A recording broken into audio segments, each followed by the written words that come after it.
I was rinsing a handful of cherry tomatoes when I heard my husband Charles's phone ring. The water ran over my fingers, an ordinary moment on an ordinary Tuesday evening, until his voice stopped me cold. He fell. How bad is it? Charles asked, urgency sharpening his tone. I turned off the tap, tomatoes forgotten, and listened. His father, my father-in-law, had taken a bad fall at my sister-in-law's place. Blood, confusion, the blare of an ambulance siren through the speakerphone. After he hung up, the following moments became a blur of incoming calls. 2 of Charles's siblings, then a call from his mother that he put on speaker. "You need to get here now, Charles." His mother's voice cracked like a whip. "Your father's waiting in the ER alone." "I can't, Mom. Anna's just had her eye surgery, and I've got the kids to look after," he replied, stealing a glance in my direction, his eyes apologetic. Silence. "Then there's your daughter. Can't she deal with it? Those kids aren't even yours, Charles. Your dad should be your priority." Her words hit like a gut punch. Our 4-year marriage and the kids we'd been raising together, her grandkids, dismissed in a single breath. I watched as hurt flickered over Charles's face, then hardened into resolve. "No, Mom, my family needs me here. And those kids, they have been mine since the day I chose to love them." There was steel in his words, a finality that silenced any retort. We knew hospital policy. Due to the flu season, the ER was on lockdown. No visitors allowed, no exceptions. And with the cold snap outside, waiting in the parking lot wasn't an option. His siblings were silent, their expectations for him to abandon his immediate family clear, even if they would never say it outright. Only his mother had voiced that cruel sentiment. Charles reassured his siblings that he'd get updates and arranged to pick his dad up when he was released. As he ended the calls, Charles turned to me and our eyes locked. A silent agreement. We were in this together, today and every day that followed. And though we hoped for his father's swift recovery, we knew that some wounds in our family went deeper than the flesh. Our evening moved forward with a tense normality. Dinners were made, homework was checked, and our daughter was picked up from her dance class. But beneath it all ran a current of impending change. The house was quiet after the kids went to bed, a stark contrast to the uproar from earlier. Charles and I were left alone with our thoughts, the echoes of the call with his mother lingering in the air like the remnants of a bad storm. I could see it in his eyes, the turmoil. "Your adult daughter can handle those things," his mother had said. "Those aren't his real kids anyway." The words hung heavy between us, a spectral presence at our kitchen table. Sitting across from him, I braced myself for the conversation. "Charles," I began, my voice steady though my hands were not. "What she said about the kids," he ran a hand through his hair, a gesture of frustration and fatigue. "She's always been tough, you know that. But this, she crossed a line tonight."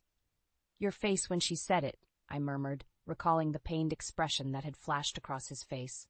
"I've never seen you look like that before." Charles's gaze met mine, a silent storm behind his eyes. "Anna, I don't care what she thinks. My dad's fall doesn't change the fact that our family comes first. Those kids, our kids, they matter more to me than her approval." "But family is supposed to be there for each other," I countered, the advocate for reconciliation, even as my own heart balked at the coldness we'd been served. "You're right, but family doesn't just mean blood," he responded firmly. "Family means the people you choose to stand by, no matter what, the ones you sacrifice for, love, and protect. She may not see you and the kids as her family, but I do. That's all that matters." In that moment, I saw my husband not just as the man I loved, but as the pillar he truly was. Faced with the unthinkable, the stark dismissal from his own mother of the family he cherished, he stood unwavering. Silence settled as we took comfort in the strength of our bond, one his mother's words couldn't shake. We had each other, and we had our children, our family, built not on blood but on love and choice. I watched as Charles checked his phone again for any updates. His father was still being observed, now resting after receiving stitches for the gash on his head. Despite the tumultuous evening, a faint smile graced my husband's lips when he read his father was doing well. The moment was poignant, a clear declaration. We were still a family. And nothing, not harsh words, not cold judgment, and not even the frigid isolation his mother tried to thrust upon us, could tear that apart. The night waned, exhausting the silence until there was nothing left to do but retire and await morning's light. I lay beside Charles, watching the rise and fall of his chest as slumber took him. Sleep eluded me, though. My mind was a carousel of worry for my father-in-law and unspoken fears about the fractures in our family. Morning crept in like an unwelcome guest, casting a pall over what was once the sanctuary of our kitchen. The silence was oppressive as Charles and I prepared for the day, our gestures mechanical, the routine a mere echo of normalcy. It wasn't until the kettle whistled that we received the call from the hospital, relieving some of the tension with an update. My father-in-law had made it through the night, the doctors opting to keep him for observation due to the head injury, but noting his condition was stable. No visitors allowed. The voice on the other end reiterated it was policy, especially with the surge in flu cases. I glanced at Charles, noticing the wariness that had settled around his eyes.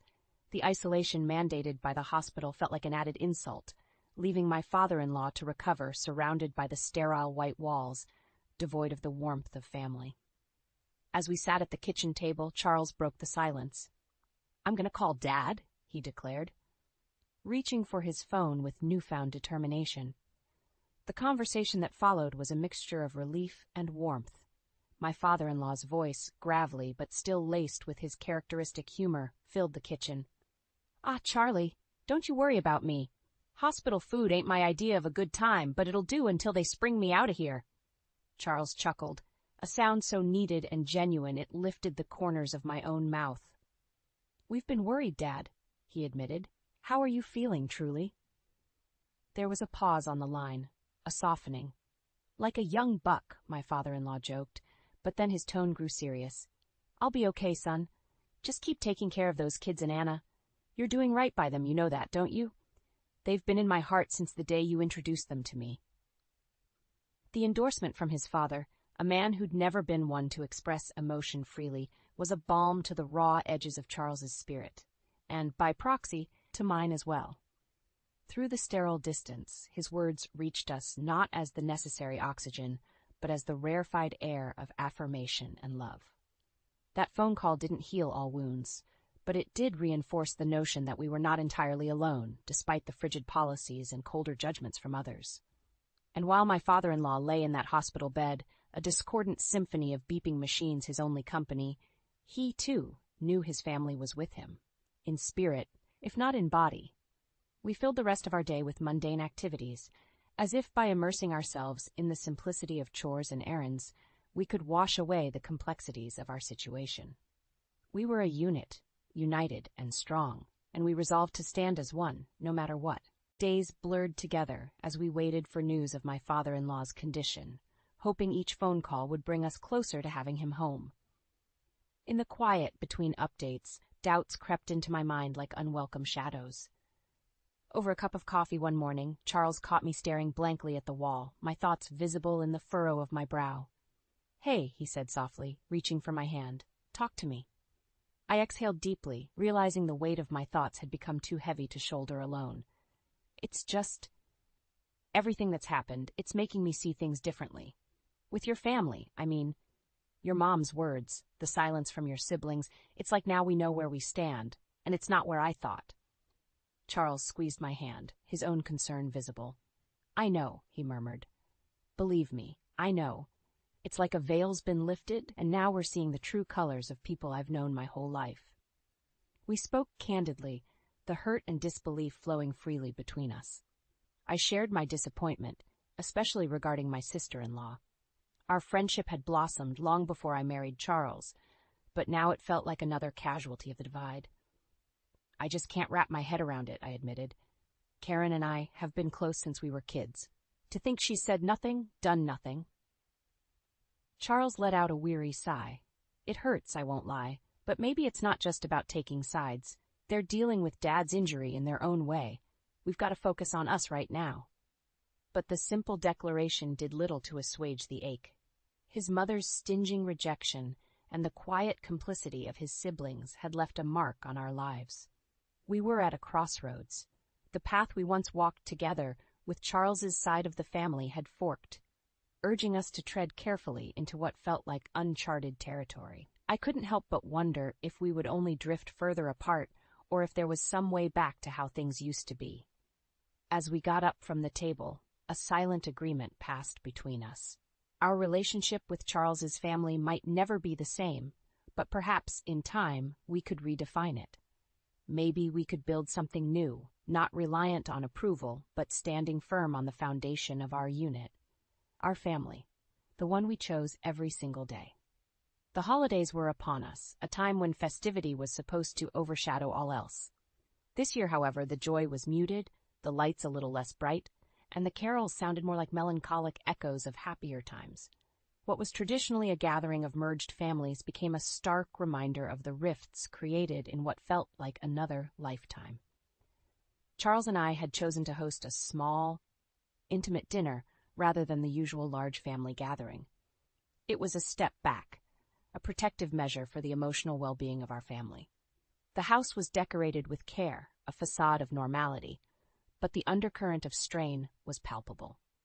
On the day, when Charles's siblings arrived, there was a stiffness in their greetings, a formality that had never been part of our interactions before. We moved through the motions of the meal, exchanging pleasantries and the customary laughter, but it was like listening to a well-rehearsed play, every line predictable, no true emotion behind the words. Karen, my sister-in-law and once confidant, seemed especially distant. Occasional glances my way, which should have been comforting, only served as reminders of our now strained relationship. The bond we shared seemed reduced to nothing more than a shared history that we could no longer rely on. As Charles carved the turkey, his movements betrayed a slight tremor. It wasn't just from handling the knife, but from the weight of holding together a semblance of unity. Our children, keenly attuned to the shifted dynamics, were unusually subdued, their eyes often searching ours for reassurance. The conversations were forgettable, but one moment stood clear, when his mother offered a toast. "To family," she said, her eyes briefly meeting Charles's, "and to traditions that keep us together." The words should have warmed, but instead they burned. How could traditions bridge the gap when the foundation had crumbled? How could we speak of togetherness when her actions had so mercilessly shown us we were not truly part of the fold? Later, after the guests left and the lights dimmed, I found Charles standing by the window, looking out at the snow-blanketed world, a silent sentinel in his own home.